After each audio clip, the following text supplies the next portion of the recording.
Hello and very big welcome to our YouTube channel SP study point. आप सभी का आपके अपने YouTube channel SP study point पर बहुत बहुत स्वागत है। दोस्तों, जैसा कि आप सबको पता है कि विगत दिनों से जो क्लास हो रही थी वो क्वेश्चन पेपर को उनके सलूशन को लेकर के हो रही थी। जैसा कि जो विभिन्न विश्वविद्यालय हैं वो अपना पेपर आयोजित करा रही हैं। ऑब्जेक्टिव मोड में कुछ विश्वविद्यालय के पेपर चल रहे थे जिनको मैं लगातार सॉल्व करा रहा था, जिसमें कुछ विश्वविद्यालय सम्मिलित हैं। डीडीयू विश्वविद्यालय, राजा महेंद्र प्रताप अलीगढ़ विश्वविद्यालय और सिद्धार्थ विश्वविद्यालय, इन तीन विश्वविद्यालय का पेपर ऑब्जेक्टिव मोड में इस समय चल रहा था। उनका क्वेश्चन पेपर मैं लगातार आप सबके लिए सॉल्यूशन लेकर के आ रहा था। जिनका अभी एग्ज़ाम नहीं हुआ था, जिनका एग्ज़ाम ओएमआर सीट पर होना है यानी ऑब्जेक्टिव पैटर्न पर होना है, उन सब के लिए ये सभी क्वेश्चन पेपर जो डीडीयू के हैं, राजा महेंद्र प्रताप अलीगढ़ विश्वविद्यालय के हैं, सिद्धार्थ विश्वविद्यालय के हैं, ये मोस्ट इंपॉर्टेंट होंगे क्योंकि यहीं से रिपीटेड प्रश्न आपकी यूनिवर्सिटी में आएंगे। अगर आप इन क्वेश्चन पेपर को तैयार कर लेते हैं तो 100% ये मानकर चलिए कि 55% क्वेश्चंस आपकी यूनिवर्सिटी में आपके क्वेश्चन पेपर में यहीं से पूछे जाएंगे। तो इसी क्रम में आज मैं एक क्लास लेकर के आ गया हूँ और आप सबके लिए, जो कि है बीएससी फोर्थ सेमेस्टर केमिस्ट्री का क्वेश्चन पेपर। ये क्वेश्चन पेपर है सिद्धार्थ विश्वविद्यालय का, जो कि अभी 2023-24 का ये पेपर है। तो जो सिद्धार्थ विश्वविद्यालय के स्टूडेंट हैं वो सभी लोग अपनी आंसर की चेक कर लीजिएगा, और जो भी स्टूडेंट अभी एग्ज़ाम देने वाले हैं उन सब के लिए मैं बता चुका हूं, जिसमें कानपुर विश्वविद्यालय सम्मिलित है, आगरा विश्वविद्यालय सम्मिलित है, एमएस यानी कि माँ सुकाम्बरा विश्वविद्यालय सहारनपुर सम्मिलित है। इसी में आपका एमजे महात्मा गांधी काशी विद्यापीठ हो जाएगा, आपका एमजेपीआरयू बरेली विश्वविद्यालय, बीयू झांसी विश्वविद्यालय। इन सब में ऑब्जेक्टिव एग्जाम होने हैं और सब के लिए सफिशियंट होगा एक क्लास। तो फोर्थ सेमेस्टर में जो आपका केमिस्ट्री है उसका पेपर टाइटल है quantum mechanics and analytical techniques, ये आपका पेपर टाइटल है। तो चलिए आज के इस प्रश्न पत्र को हम हल करते हैं। इस प्रश्न पत्र में 100 क्वेश्चंस पूछे गए हैं ऑब्जेक्टिव प्रकार के। तो पहला क्वेश्चन यहाँ पर पूछा गया था कि among the following is the lowest energy transition, सबसे न्यूनतम ऊर्जा संक्रमण। तो सबसे न्यूनतम ऊर्जा का जो संक्रमण होता है वो होता है एनसी पाई स्टार में। ऑप्शन नंबर कौन सा इसमें सही है? ऑप्शन बी आपका करेक्ट उत्तर हो जाएगा। चलिए, इसी प्रकार के दूसरा प्रश्न पूछा गया था, the change in frequency by the scattering of light photon Raman effect occurs due to, प्रकाश फोटॉन के प्रकीर्णन से आवृत्ति में परिवर्तन अर्थात रमन प्रभाव होने का कारण क्या है? तो इसका कारण दोस्तों पहला ऑप्शन दिया गया था एब्जॉर्प्शन एनर्जी, रिलीज एनर्जी या एक्सचेंज एनर्जी, या फिर नो चेंज इन एनर्जी। तो इसमें आपका करेक्ट उत्तर होगा एक्सचेंज ऑफ एनर्जी। ठीक है, जब हम बात करें प्रकाश फोटान के प्रकीर्णन से जो आवृत्ति में परिवर्तन होता है रमन प्रभाव होने के कारण, तो एक्सचेंज ऑफ एनर्जी यानी कि ऊर्जा का विनिमय होता है। ऑप्शन सी इस क्वेश्चन का करेक्ट उत्तर था। अगला क्वेश्चन नंबर 3, जिसपे है कि which one of the following compound absorb the UV radiation, निम्नलिखित में से कौन सा यौगिक परावैंगनी किरण को अवशोषित करता है? तो परावैंगनी किरण को जो अवशोषित करता है उस श्रृंखला में आपके ऑप्शन दिए गए थे कि हेपेटेन, दूसरा था इसमें इथेनॉल, तीसरा एन ब्यूटिल एमीन और एसीटोन दिया गया था। तो इनमें आपका करेक्ट उत्तर हो जाएगा एसीटोन। क्या हो जाएगा? एसीटोन। इनमें से जो एसीटोन है वो परावैंगनी विकिरण को अवशोषित करता है। माफ कीजिएगा, ऑप्शन नंबर डी आपका करेक्ट उत्तर होगा। चौथा प्रश्न है दोस्तों, in the Raman spectrum the middle line is called, Raman spectrum में मध्य रेखा को क्या कहा जाता है? तो उसको रेले रेखा कहा जाता है। क्या कहा जाता है? रेले रेखा कहा जाता है। ऑप्शन 20 में आपका करेक्ट उत्तर हो जाएगा। नेक्स्ट क्वेश्चन पूछा गया था पांचवा प्रश्न, जिसमें है कि which of the following radiation is use in nuclear magnetic resonance, किसे कहते हैं? NMR spectroscopy. तो इनमें से कौन सा एनएमआर स्पेक्ट्रोस्कोपी में विकिरण प्रयुक्त होता है? तो इनमें से दोस्तों ध्यान रखिएगा, रेडियो वेव। रेडियो वेव क्या करता है? इनमें से न्यूक्लियर मैग्नेटिक रिजोनेंस में यूज रेडिएशन के रूप में किया जाता है। सी आपका करेक्ट उत्तर होगा। नेक्स्ट क्वेश्चन था कि पी नाइट्रोएनिलीन होते हैं, पी नाइट्रोएनोलिन प्रोसेस। ठीक है, तो इसमें करेक्ट उत्तर आपका हो जाएगा ऑप्शन सी, दोनों क्रोमोफोर और ऑक्सोक्रोम। ऑप्शन सी इसमें आपका राइट उत्तर है। पी नाइट्रोएनिलीन जो हैं वो बोथ क्रोमोफोर और ऑक्सोक्रोम है। ऑप्शन सी आपका करेक्ट उत्तर होगा। नेक्स्ट क्वेश्चन है, अगला प्रश्न क्वेश्चन नंबर 7, जिसमें पूछा गया था एसीटोन शो। एसीटोन क्या दर्शाता है? तो दोस्तों एसीटोन का जो संक्रमण है केवल और केवल सिग्मा से सिग्मा स्टार ही होता है, इस बात को ध्यान रखेंगे। इसलिए ऑप्शन ए इस क्वेश्चन का करेक्ट उत्तर हो जाएगा, सही जवाब हो जाएगा। चलिए नेक्स्ट प्रश्न है, lambda max of the following compound. ये कंपाउंड दिए गए, इनमें आपको लैम्डा मैक्स की वैल्यू बतानी थी, तो इसमें लैम्डा मैक्स की जो वैल्यू आएगी वो 303 nm आएगी। इस प्रकार से ऑप्शन नंबर ए इस क्वेश्चन का करेक्ट उत्तर है, राइट आंसर है। नेक्स्ट क्वेश्चन है क्वेश्चन नंबर 9, जिसमें पूछा गया है कि which one of the following will have the highest lambda max. निम्नलिखित में से किसका लैम्डा मैक्स सर्वाधिक होगा? तो सर्वाधिक लैम्डा मैक्स जो है वो मीथेन का है। ऑप्शन नंबर ए इस क्वेश्चन का करेक्ट उत्तर आपका है। चलिए अगले प्रश्न की ओर। नेक्स्ट क्वेश्चन है क्वेश्चन नंबर 10, जिसमें पूछा गया है the number of the stretching and the bending modes of vibration accepted in benzene will be respectively. यानी कि बेंजीन में संभवित तनन एवं कंपन विधाओं की क्रमशः होगी। तो इनमें जो विधा की क्रमशः है वो 9 से 20 होती है। ऑप्शन नंबर सी इस क्वेश्चन का करेक्ट उत्तर है। अगला क्वेश्चन है जो कि मोस्ट इंपॉर्टेंट है, रिपीट हुआ है दीनदयाल उपाध्याय गोरखपुर विश्वविद्यालय में भी सेम यही, जिसमें पूछा गया था the Woodward Fisher rule is the related with which one of the following. Woodward Fisher का नियम निम्नलिखित में से किसी एक से संबंधित है? तो ध्यान रखेंगे किससे संबंधित है दोस्तों, ये संबंधित है कांजुगेट डाइन और टाइन से, ठीक है, संयुग्मित द्वि तथा त्रिबंधीय तंत्र से संबंधित है। ऑप्शन नंबर इसमें आपका एक करेक्ट उत्तर हो जाएगा, सही जवाब हो जाएगा। नेक्स्ट प्रश्न देखते हैं क्वेश्चन नंबर 12 नंबर क्वेश्चन है the emission of radiation which the result due to the transition of the molecule from an excited state to the ground state without change in multiplicity is called। यानी कि विकिरण का वह उत्सर्जन जो अणु के उत्तेजित अवस्था से आद्य अवस्था के बिना बहुलता में परिवर्तन के संक्रमण के परिणाम स्वरूप होता है, उसको क्या कहते हैं? तो ध्यान रखेंगे दोस्तों, उसको प्रदीप्त कहा जाता है, फ्लोरोसेंस कहा जाता है। ऑप्शन नंबर आपका 20 क्वेश्चन में राइट आंसर है, सही जवाब है। चलिए नेक्स्ट क्वेश्चन, आपका अगला प्रश्न आ गया है जो कि है question number 13, which of the following molecule will not excite rotational spectra. इनमें से कौन सा ऐसा मॉलिक्यूल है जो घूर्णन स्पेक्ट्रा प्रदर्शित नहीं करता है? तो जल्दी से उत्तर कीजिएगा भैया। इनमें से कार्बन डाइऑक्साइड जो है वो रोटेशनल स्पेक्ट्रा नहीं प्रदर्शित करता, बाकी NO, SO2 और HF ये प्रदर्शित करते हैं। सो ऑप्शन नंबर 20 में करेक्ट उत्तर हो जाएगा। नेक्स्ट क्वेश्चन है क्वेश्चन नंबर 14, जिसमें पूछा गया था the spacing between the successive spectral line in rotational spectra of a diatomic molecule is. एक द्विपरमाणु अणु के घूर्णन स्पेक्ट्रा में क्रमगत स्पेक्ट्रम रेखाओं के बीच की जो दूरी होती है वो कितनी होती है? तो इनके बीच की जो दूरी होती है दोस्तों वो 2b होती है। इस प्रकार से ऑप्शन 20 में राइट आंसर आपका हो जाएगा।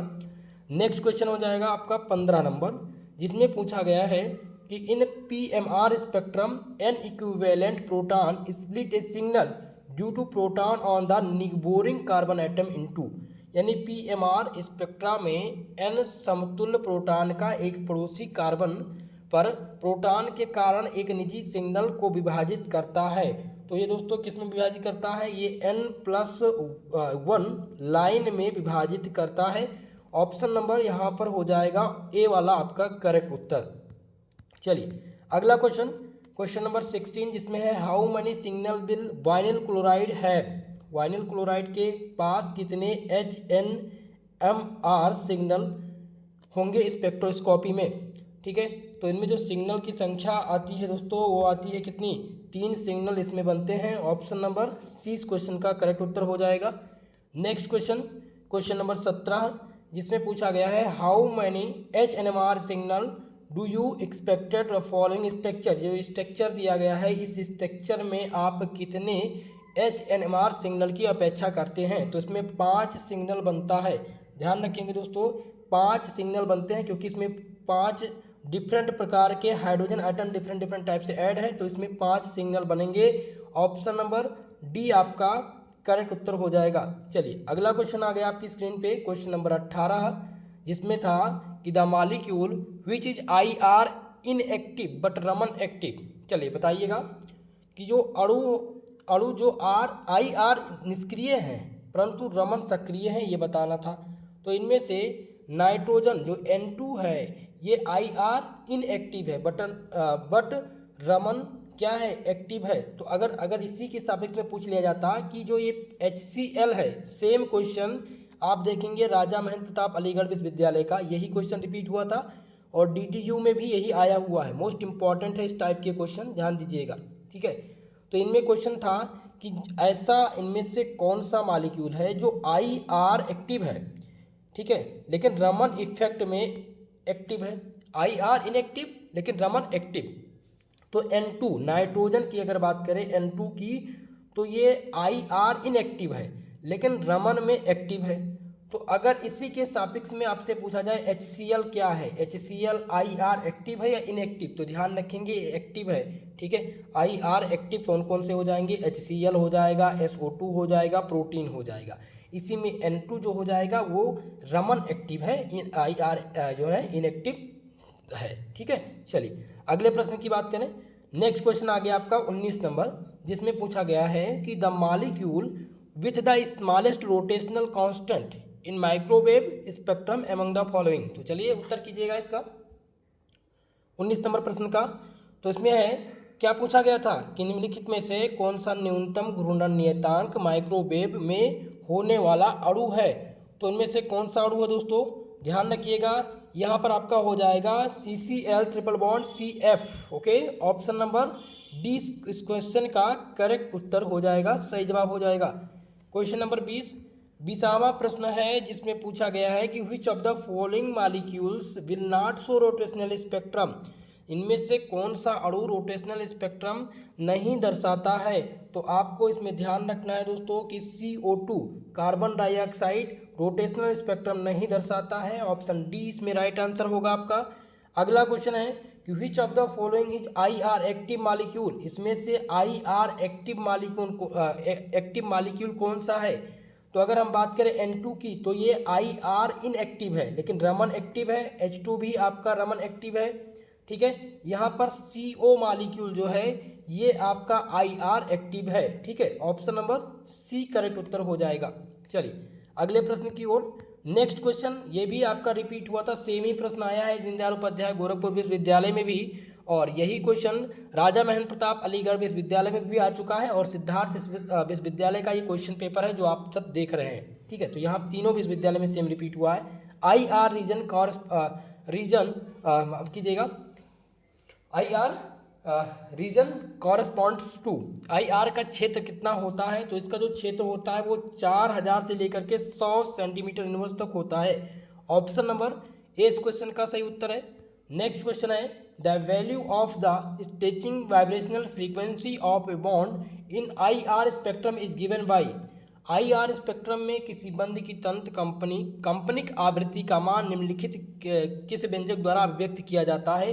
तो इनमें जो व्यंजक हो जाएगा वो हो जाएगा V bar equal to 1/2 pi C under root K upon mu. Option number कौन सा सही है, बी वाला ऑप्शन यहाँ पर करेक्ट उत्तर आपका होगा। चलिए अगला क्वेश्चन, क्वेश्चन नंबर 24, जिसमें क्या पूछा गया है, इसमें पूछा गया है the series which falls on the ultraviolet region in the spectrum of hydrogen atom is. Hydrogen परमाणु के स्पेक्ट्रम में पराबैंगनी क्षेत्र में जो पड़ने वाली श्रेणी है वो कौन सी है। तो श्रेणी कौन सी है, लाइमन श्रेणी है, ध्यान रखेंगे। ऑप्शन सी आपका करेक्ट उत्तर हो जाएगा। दोस्तों वीडियो को लाइक शेयर जरूर कर दीजिएगा और जो भी हमारे इस चैनल पर नए हैं आप सबसे मेरा रिक्वेस्ट है चैनल को सब्सक्राइब कर लीजिएगा। चलिए नेक्स्ट क्वेश्चन देखते हैं। क्वेश्चन नंबर 25 पूछा गया है an organic compound molecular formula C8H80 so a strong I R peak कितने पे 1690 centimetre inverse which the following structure can be assigned to this compound. ठीक है, यहाँ पर दिया गया था क्वेश्चन कि कार्बनिक यौगिक दिया गया है जिसका अणुसूत्र है C8H80 जो कि 1690 सेंटीमीटर इनवर्स पर एक विशिष्ट IR पीक दिखाता है। लेकिन अब बताना है कि इनमें से कौन सी यौगिक संरचना होगी। तो इसमें जो संरचना बनेगा वो बनेगा दोस्तों आपका option number B. Okay, correct उत्तर हो जाएगा ऑप्शन नंबर बी।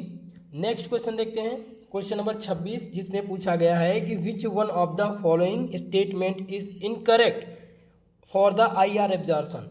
इनमें से कौन सा कथन इनकरेक्ट है आई आर एब्जॉर्प्शन में, यानी अवशोषण में बताना है कि कौन सा असत्य कथन है आई आर के सफिक्स में। ठीक है, तो इनमें से जो असत्य कथन हो जाएगा option number D, hydrogen bonding decreases the absorption frequency. Hydrogen आबंध अवशोषण आवृत्ति का मान घटा देता है, ये कथन असत्य है, बाकी ये सभी सत्य कथन है। ठीक है, चलिए नेक्स्ट क्वेश्चन देखते हैं, क्वेश्चन नंबर 27, जिसमें पूछा गया है विच one of the following molecule has the highest carbonyl stretching frequency.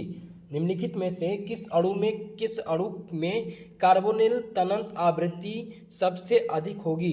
तो सबसे अधिक किसमें होगी दोस्तों, ध्यान रखेंगे ये ऑप्शन नंबर इसमें आपका सी हो जाएगा करेक्ट ऑप्शन। इसमें सबसे अधिक स्ट्रेचिंग फ्रीक्वेंसी इसी की होगी, सी ऑप्शन आपका करेक्ट उत्तर है। नेक्स्ट क्वेश्चन नंबर 28, जिसमें पूछा गया है कि which one of the following bonds has a highest stretching frequency in I R radiation. तो आई आर रेडिएशन में कौन से किस बंध में जो आई आर विकिरण में सबसे अधिक तनन आवृत्ति होगी, यानी कि स्ट्रेचिंग फ्रीक्वेंसी अधिक होगी, तो वो होगी कार्बन और हाइड्रोजन के बीच में, ऑप्शन 20 में करेक्ट उत्तर हो जाएगा। ध्यान रखेंगे कार्बन और हाइड्रोजन के बीच में स्ट्रेचिंग फ्रीक्वेंसी सबसे अधिक होगी, हाईएस्ट होती है। अगला क्वेश्चन 29, जिसमें पूछा गया है कि shift of the absorption maximum to a shorter wavelength is called. किसी अवशोषण उच्चिष्ट का लघु तरंग दैर्ध्य का की एक तरफ हस्तांतरण क्या कहलाता है।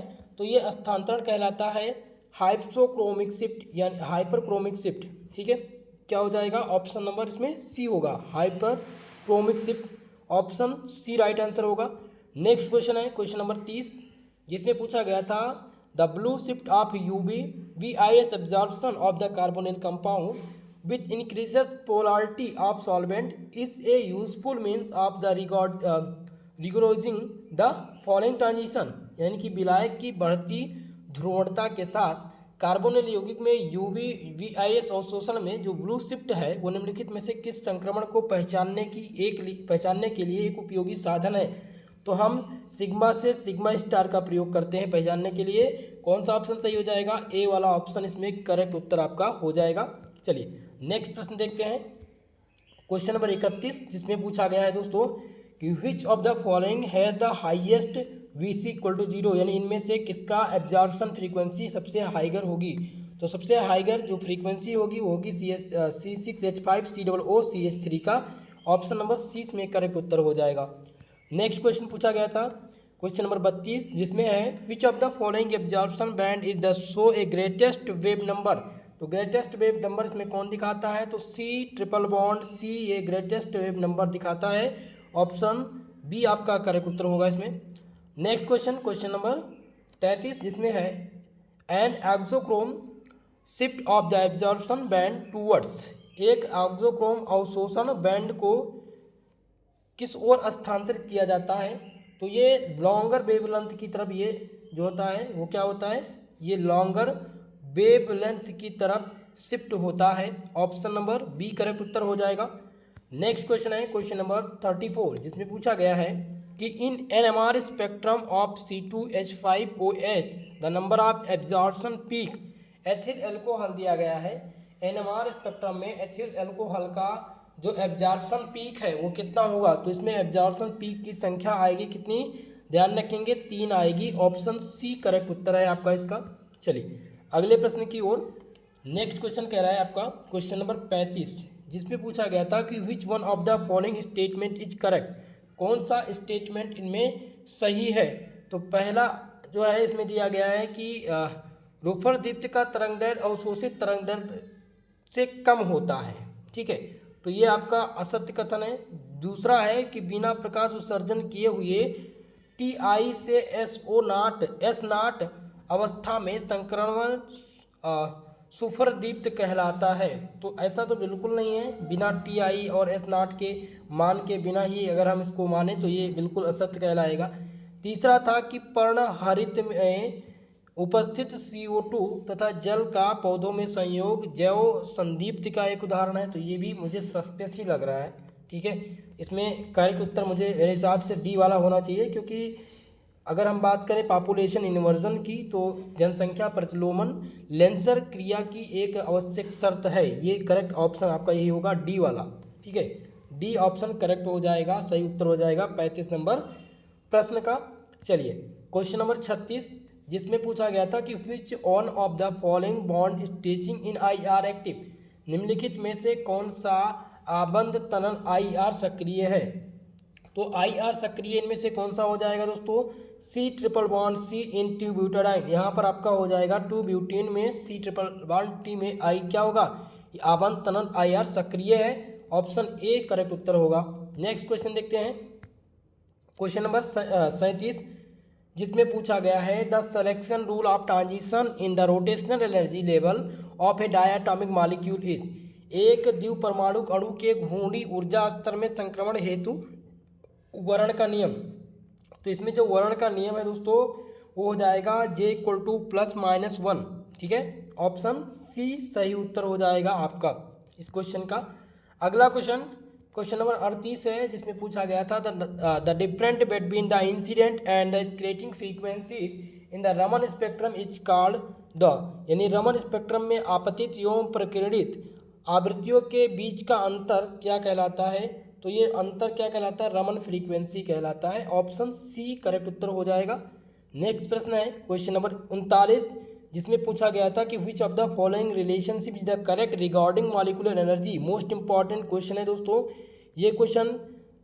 अभी हाल ही में मैंने DDU का क्वेश्चन पेपर सॉल्व कराया होगा, उस प्रश्न पत्र में आपको ये क्वेश्चन देखने को मिला था, जिसमें आपका ऑप्शन ए करेक्ट उत्तर हो जाएगा, ठीक है। Electronic vibrational and rotational, option number A correct उत्तर है। चलिए नेक्स्ट क्वेश्चन नंबर 40, जिसमें पूछा गया था the fundamental vibration frequency of H2 approximately, यानी H2 की मूलभूत कंपन आवृत्ति लगभग कितनी होती है। तो इसकी दोस्तों जो आवृत्ति लगभग होती है वो twist then two of D2 के आसपास होती है, ठीक है। ऑप्शन नंबर सी करेक्ट उत्तर है इस क्वेश्चन का, सही जवाब है। अगला क्वेश्चन नंबर 41, जिसमें पूछा गया था the selection rule for the transition in rotational energy level और इन रमन स्पेक्ट्रम। रमन स्पेक्ट्रम में घूर्णी ऊर्जा स्तर में संक्रमण हेतु वर्ण का नियम क्या है। तो इसमें वर्ण का नियम है दोस्तों J = +-2। ऑप्शन डी आपका सही उत्तर होगा। नेक्स्ट क्वेश्चन नंबर 42, जिसमें क्या पूछा गया है कि which one of the following compound will have the single NMR signal due to the equivalent protons, ठीक है। किस में आएगा, CH2 double bond CH single bond Cl में क्या आएगा, इसमें NMR सिग्नल जो आएगा वो सिंगल आएगा। ऑप्शन नंबर डी आपका करेक्ट उत्तर होगा। अगला क्वेश्चन, जिसमें पूछा गया है कि acetic acid in CCl4 carbon tetrachloride give a broad and instant OH stretching band at, यानी कि CHCl4 में एस्टिक अम्ल एक विस्तृत व तीव्र OH तनन बैंड देता है। कितनी आवृत्ति पर देता है, कितनी स्ट्रेचिंग फ्रीक्वेंसी पर देता है दोस्तों। तो ध्यान रखेंगे इसमें जो फ्रीक्वेंसी होगी वो 3500 सेंटीमीटर इनवर्स होगी, सेंटीमीटर इनवर्स, यानी ऑप्शन नंबर यहाँ पर सी आपका करेक्ट उत्तर हो जाएगा। चलिए अगला क्वेश्चन नंबर 44, जिसमें क्या पूछा गया है, इस क्वेश्चन में पूछा गया है कि which one of the following basic value of lambda max is conjugate diene. संयुग्मित डाइन्स के लिए कौन सा लैम्डा मैक्स का मूल्य मान है। तो इनमें जो मूल्य मान है वो 214 है। ऑप्शन सी सही उत्तर हो जाएगा।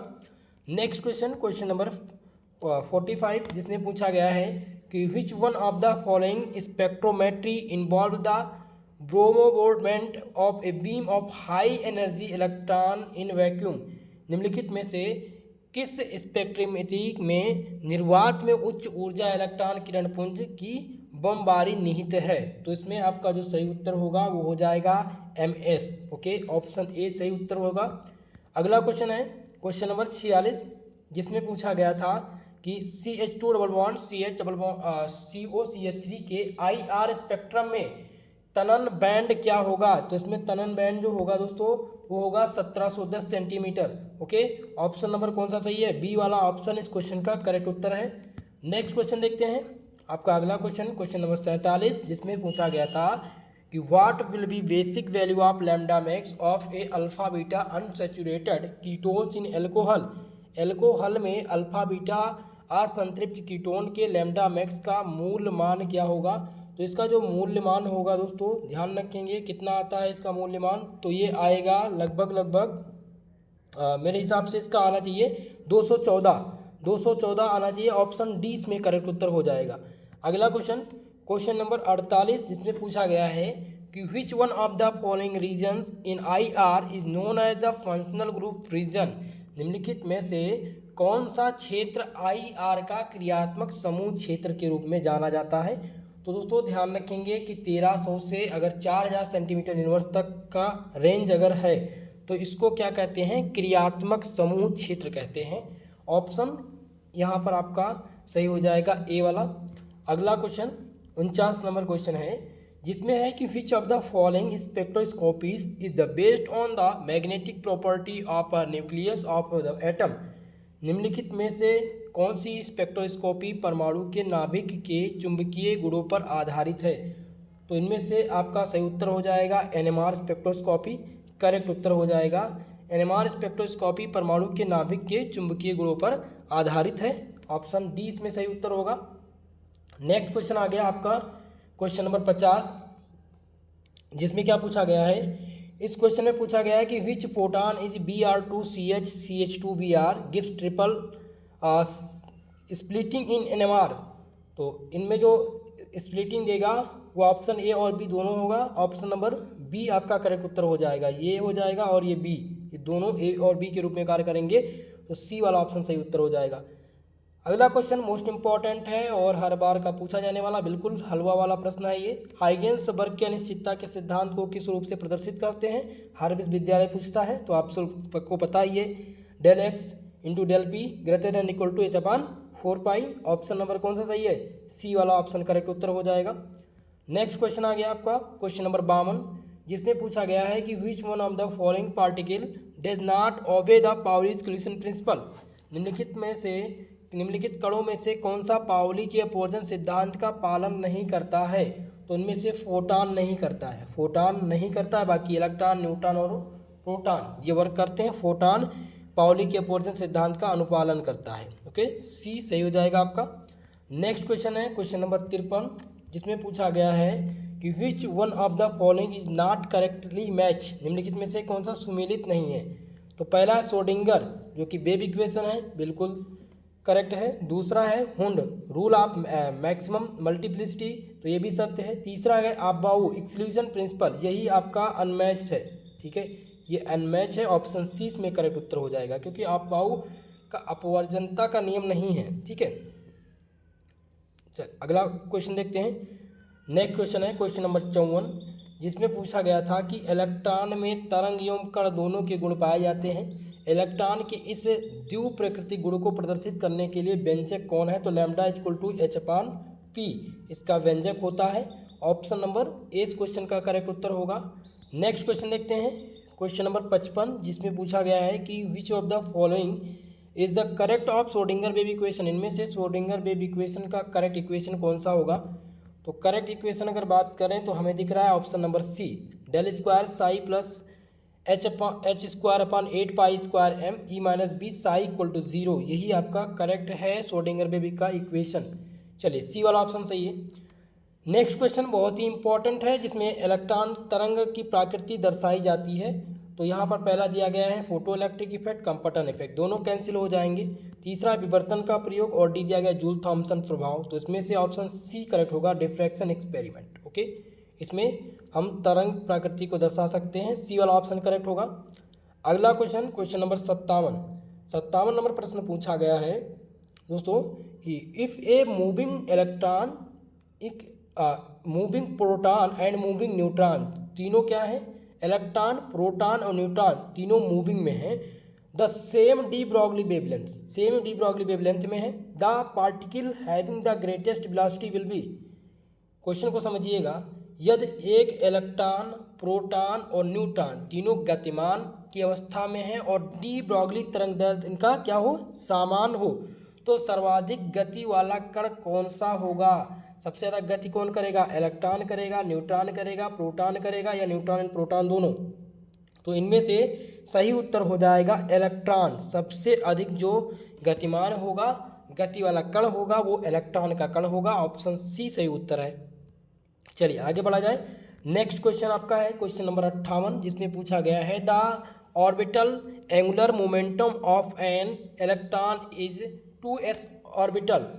2s कक्षक के इलेक्ट्रॉन का कक्षक कोणीय संवेग कितना होता है? तो ऑलवेज 0 होता है। ध्यान रखेंगे कितना होता है दोस्तों? 0। ऑप्शन नंबर बी सही उत्तर है। नेक्स्ट क्वेश्चन देखिए क्वेश्चन नंबर 59, जिसमें पूछा गया है कि function psi square in Schrodinger wave equation has the significance that it represent. तो ये क्या रिप्रेजेंट करता है? ये इलेक्ट्रॉन की डेंसिटी को रिप्रेजेंट करता है। ऑप्शन 20 में सही उत्तर आपका है। नेक्स्ट क्वेश्चन है क्वेश्चन नंबर 60, जिसमें पूछा गया था कि which one of the following set of quantum number represent the इम्प्रेसिबल arrangement. ठीक है, तो इनमें से क्वांटम संख्याओं का कौन सा सेट समुच्चय सम्मेलन व्यवस्था को दर्शाता है? तो इनमें से जो सही दर्शाता है वो है ऑप्शन सी आपका। ठीक है, 3 2 -3 + 1/2। ऑप्शन नंबर सी सही उत्तर हो जाएगा। नेक्स्ट क्वेश्चन नंबर 61, जिसमें पूछा गया है the principal quantum number of an atom indicates. एक अणु की मुख्य क्वांटम संख्या इंगित करता है। तो ये इंगित करता है साइज ऑफ ऑर्बिटल को। ऑप्शन नंबर डी करेक्ट उत्तर है इस क्वेश्चन में आपका। अगला क्वेश्चन देखते हैं।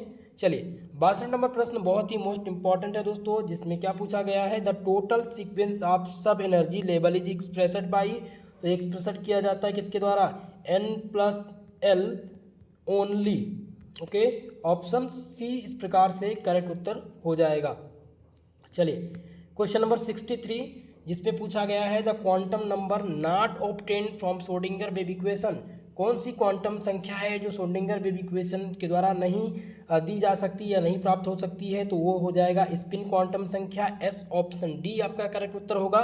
चलिए अगला क्वेश्चन, जिसमें है 64 नंबर प्रश्न पूछा गया है the magnetic quantum number is related to. जो मैग्नेटिक क्वांटम नंबर है, बहुत ही हलवा सा प्रश्न है। मैग्नेटिक क्वांटम नंबर किससे संबंधित है? तो ओरिएंटेशन से संबंधित है। ठीक है, ये किससे संबंधित है? ओरिएंटेशन से। ऑप्शन नंबर सी सही उत्तर हो जाएगा। चलिए अगला प्रश्न क्वेश्चन नंबर 65, जिसमें पूछा गया है कि an electron has spin quantum number of +1/2 and magnetic quantum number is -1, it can be present. तो ये क्या प्रेजेंट करता है? ये प्रेजेंट करता है पी ऑर्बिटल को। ऑप्शन नंबर 20 क्वेश्चन का सही उत्तर हो जाएगा।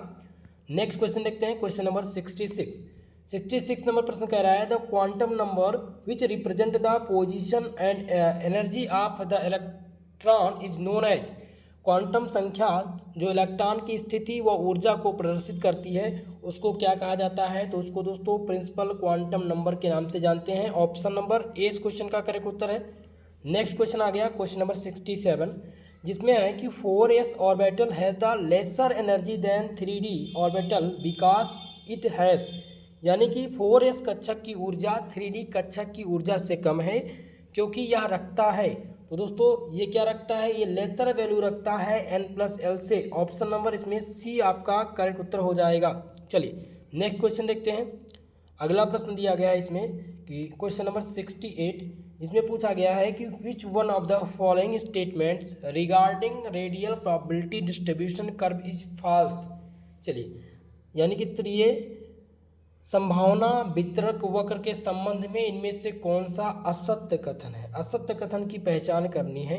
तो पहला तो हो जाएगा n+n = 2 l = 0, नोड की संख्या है 1। तो इनमें जो असत्य कथन है वो आपका डी वाला हो जाएगा, यही आपका असत्य कथन है, ध्यान रखिएगा। चलिए नेक्स्ट प्रश्न देखते हैं। क्वेश्चन नंबर आपका 69 है, जिसमें पूछा गया है the expression for the calculating the total number of electrons in any one energy level of atom is. तो इसमें जो हो जाएगा आपका सी वाला ऑप्शन करेक्ट उत्तर होगा। ठीक है, किसी परमाणु के किसी एक ऊर्जा स्तर में संपूर्ण इलेक्ट्रॉन की संख्या की गणना के लिए जो व्यंजक है वो यहाँ पर दिया गया है, सी वाला ऑप्शन करेक्ट उत्तर है। चलिए अगला क्वेश्चन देखते हैं, जिसमें क्वेश्चन नंबर 70, जिसमें पूछा गया है द ऑर्बिटल माफ कीजिएगा, the orbital angular momentum for a 4D electron, यानी कि 4D इलेक्ट्रॉन के लिए कक्षीय कोण संवेग इनमें से कौन सा है? तो कक्षीय कोण जो संवेग है वो है h/2π λ6 का मान। ऑप्शन नंबर कौन सा सही है? सी वाला करेक्ट उत्तर आपका हो जाएगा। चलिए अगले प्रश्न की ओर, क्वेश्चन नंबर 71। नेक्स्ट क्वेश्चन इसमें आपका है क्वेश्चन नंबर 71, जिसमें पूछा गया था maximum number of electron in an atom for which of the sum their principal and azimuthal quantum number equal to 3 can be. किसी परमाणु के ऐसे इलेक्ट्रॉन जिनके लिए उनकी मुख्य तथा द्विगुणित क्वांटम संख्या का योग 3 है, तो उनमें अधिकतम संख्या कितनी हो सकती है? तो उनमें अधिकतम संख्या जो होगी वो 6 हो सकती है। ऑप्शन नंबर 20 में करेक्ट उत्तर हो जाएगा। नेक्स्ट क्वेश्चन आ गया क्वेश्चन नंबर 72। क्वेश्चन नंबर 72 पूछा गया आपसे कि impossible orbital among the following, निम्नलिखित में से असंभव कक्षा कौन सी है? तो इनमें से 3F कक्षा असंभव है, ये आप सबको पता है। सी वाला ऑप्शन करेक्ट उत्तर होगा। अगला क्वेश्चन क्वेश्चन नंबर 73 है, जिसमें पूछा गया है कि Fitch has the maximum spin multiplicity, कौन सा अधिकतम चक्रण बहुलता रखता है? तो अधिकतम चक्रण जो बहुलता रखता है वो इनमें से P3 रखता है। ऑप्शन नंबर सी सही उत्तर है आपका। चलिए नेक्स्ट क्वेश्चन नंबर है 74, जिसमें क्या पूछा गया है? The radial part of the wave function depend upon the following quantum numbers, यानी कि तरंग फलन का रेडियल भाग निम्नलिखित क्वांटम संख्याओं पर निर्भर करेगा। तो ये निर्भर करेगा n और l क्वांटम नंबर पर। ऑप्शन नंबर ए इस क्वेश्चन का करेक्ट उत्तर है। चलिए अगला क्वेश्चन है क्वेश्चन नंबर 75, जिसमें पूछा गया था कि all 4 quantum number of 24th electrons of Cu, यानी कापर का होता है एटॉमिक नंबर 29। ठीक है, अब इसमें आपको बताना था इनके चारों इनमें चारों क्वांटम संख्या कितनी होगी। तो इनमें कोई भी ऑप्शन करेक्ट उत्तर नहीं दे रहा है, ये सस्पेंस का क्वेश्चन है। एग्जैक्टली कोई भी ऑप्शन सही नहीं है। ठीक है, तो ये पूरक प्रश्न के रूप में माना जाएगा। पूरक प्रश्न ये होता है दोस्तों, ये यूनिवर्सिटी लगभग क्वेश्चन पेपर में 100 क्वेश्चन अगर होते हैं, 100 क्वेश्चन, तो इसमें से 3 से 4 प्रश्न पूरक प्रश्न के रूप में देती है, ताकि कोई भी विद्यार्थी पूर्णांक उनको ना प्राप्त हो। और ये क्वेश्चन तो बिल्कुल मेरे हिसाब से एग्जैक्ट नहीं है, तो इसका आंसर असंभव है देना। चलिए नेक्स्ट क्वेश्चन देखते हैं क्वेश्चन नंबर 76, जिसमें पूछा गया था for the function x equal to 7e minus 3e की power x is an eigen function of operator d by D X is the eigen value निकालनी है दोस्तों। एग्जैक्ट वैल्यू इसकी भी मिल पाना मैंने सर्च भी किया, थोड़ा सा देखा भी था, निकाला भी, तो एग्जैक्ट वैल्यू मुझे नहीं मिल रही है इसकी। तो ये भी क्वेश्चन नंबर 67 प्रयास करूँगा कि लास्ट में आपको बताऊँगा। चलिए फिलहाल मुझे एग्जैक्ट नहीं पता है, तो गलत बताने का कोई मतलब नहीं है। चलिए अगला क्वेश्चन देखते हैं। The wave number of the light emitted by a source is 4 × 10⁻⁶ metre inverse. Which of the following is the correct wavelength of light. इनमें से करेक्ट वेवलेंथ पूछी गई थी, तो उनमें से जो वेवलेंथ होगा वो 250 nm के आसपास होगा। ऑप्शन सी करेक्ट उत्तर आपका हो जाएगा। चलिए नेक्स्ट क्वेश्चन देखते हैं। आपका अगला क्वेश्चन है 81 नंबर क्वेश्चन, जिसमें पूछा गया है कि which one of the following wave function is acceptable in quantum mechanics over the range x equal to 0 to x equal to 2x। ठीक है, इसका मान पूछा गया है कि कितना होगा। तो इसका जो मान आएगा यहाँ पर निकल के दोस्तों वो हो जाएगा मेरे according psi x equal to sine x। ठीक है, क्या हो जाएगा? डी वाला ऑप्शन इसमें करेक्ट उत्तर होगा, sine x equal to sine x आपका सही उत्तर है। नेक्स्ट क्वेश्चन नंबर 82, जिसमें पूछा गया था the normalisation constant a in the wave function psi equal to a sine n pi upon a x for a particle in 1 dimensional box of length a will we have the value. a की value यहाँ पर बताना है। तो a की जो value होगी वो दोस्तों होगा lambda equal to 2/a। Option A इसमें करेक्ट उत्तर आपका है। चलिए नेक्स्ट क्वेश्चन देखते हैं क्वेश्चन नंबर 83, जिसमें पूछा गया है कि which is the correct expression for the operator D by D x plus x का होल स्क्वायर। ए प्लस बी के होल स्क्वायर के लिए इस व्यंजक को आप देख सकते हैं, तो इस रूप में आपको मिल जाएगा। ऑप्शन नंबर डी आपका करेक्ट उत्तर। चलिए नेक्स्ट क्वेश्चन देखते हैं। अगला क्वेश्चन क्या पूछा गया था? क्वेश्चन नंबर 84, जिसमें है कि which one of the following can not B obtained from the solution of Schrodinger wave equation. निम्नलिखित में से कौन सा श्रोडिंगर तरंग के समीकरण से हल प्राप्त नहीं किया जा सकता है? बहुत ही इम्पॉर्टेंट क्वेश्चन है। और इसमें पहला ऑप्शन वेव फंक्शन ऑफ दिया गया है कि वेव फंक्शन जो है ये क्या है, इलेक्ट्रॉन का तरंग फलन या फिर इलेक्ट्रॉन का एक विमीय बॉक्स में ऊर्जा, energy of an orbital. C option कह रहा है कि velocity of electron in circular orbit, वृत्तीय कक्षा में इलेक्ट्रॉनों का वेग। ये किसके द्वारा, श्रोडिंगर समीकरण से हल नहीं प्राप्त किया जा सकता। तो मेरे अकॉर्डिंग इसका डी आंसर होना चाहिए, लेकिन कुछ लोगों ने ऑप्शन बी भी टिक किया है। ये भी क्वेश्चन मुझे सस्पेंस में डाल रहा है, ठीक है। तो इस क्वेश्चन का भी मैं आंसर एग्जैक्ट नहीं दे रहा हूँ, क्योंकि यहाँ पर इलेक्ट्रॉन तरंग फलन तो ये श्रोडिंगर वेव की इक्वेशन से निकाला जा सकता है। वन डायमेंशनल भाव हाइड्रोजन फ्रीक्वेंसी में आप देखते हैं Schrodinger wave equation for hydrogen atom one dimensional box. तो इसमें भी क्वेश्चन है, अब हाइड्रोजन एटम नहीं दिया गया, एनर्जी के सफिक्स में है, तो इसका भी ये उत्तर सही हो सकता है। इलेक्ट्रॉन के कक्षक की ऊर्जा, तो ये तो बिल्कुल पता चलता ही चलता है। इनमें यही ऑप्शन डी आपका करेक्ट उत्तर होगा। चलिए अगला क्वेश्चन नंबर है 85, जिसमें पूछा गया था, क्वेश्चन नंबर 85 में है कि the splitting of A spectral line, rotational line in the presence of the external electric field is called. तो इसको स्टार्क इफेक्ट कहते हैं। क्या कहते हैं? स्टार्क प्रभाव। ऑप्शन डी इसमें करेक्ट उत्तर है। नेक्स्ट क्वेश्चन नंबर 86 है, जिसमें पूछा गया है molecular orbital theory was given by. Molecular orbital theory किसके द्वारा दी गई थी? तो ये मूलिकन के द्वारा दी गई थी। ऑप्शन सी करेक्ट उत्तर हो जाएगा। नेक्स्ट क्वेश्चन आ गया आपका क्वेश्चन नंबर 87, जिसमें क्या पूछा गया है, इसमें क्वेश्चन कह रहा है the bond order of O2 plus is the same as. ठीक है, इसमें आपको बताना है कि जैसे ही जिस बॉन्ड ऑर्डर O2 प्लस का होता है उतना और किसका होगा, तो इनमें से N2 प्लस का जो बॉन्ड ऑर्डर है वो O2 प्लस के सेम होगा, इसलिए डी वाला इसमें आपका करेक्ट उत्तर हो जाएगा। नेक्स्ट क्वेश्चन नंबर 88, जिसमें पूछा गया था according to molecular orbital theory C2 molecule has. Molecular orbital theory के अनुसार C2 अणु में होता है, तो C2 अणु में केवल एक सिग्मा और 2 पाई आबंध होते हैं। ऑप्शन नंबर कौन सा सही है? डी वाला ऑप्शन करेक्ट उत्तर हो जाएगा आपका। चलिए नेक्स्ट प्रश्न की ओर। क्वेश्चन नंबर आपका है 89 नंबर प्रश्न में क्या पूछा गया है, इसमें पूछा गया है the magnetic nature of oxygen molecule is explain on the basic of, यानी ऑक्सीजन अणु का अनुचुंबकीय गुण निम्नलिखित के आधार पर समझाया जाता है। तो किसके आधार पर समझाया जाता है दोस्तों, ध्यान रखेंगे। ऑप्शन नंबर इसमें कौन सा सही है? मॉलिक्यूलर ऑर्बिटल थ्योरी के द्वारा समझाया जाता है, MOT। सी वाला ऑप्शन करेक्ट उत्तर होगा। नेक्स्ट क्वेश्चन है क्वेश्चन नंबर 90, जिसमें है the highest occupied molecular orbital of HF।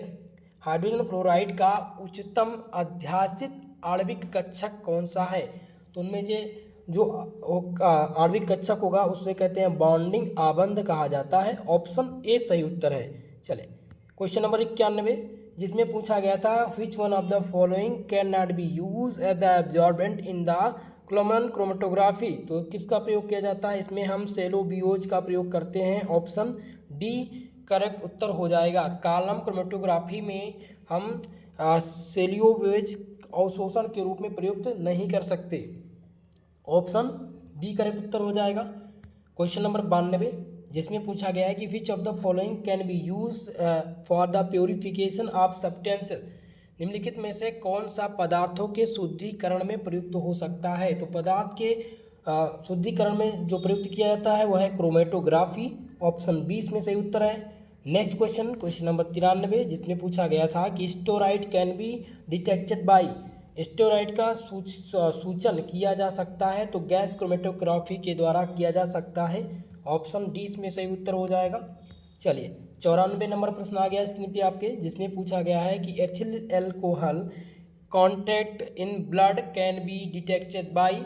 रक्त में एथिल एल्कोहल घटक का संसूचन किया जा सकता है, तो किसके द्वारा किया जा सकता है?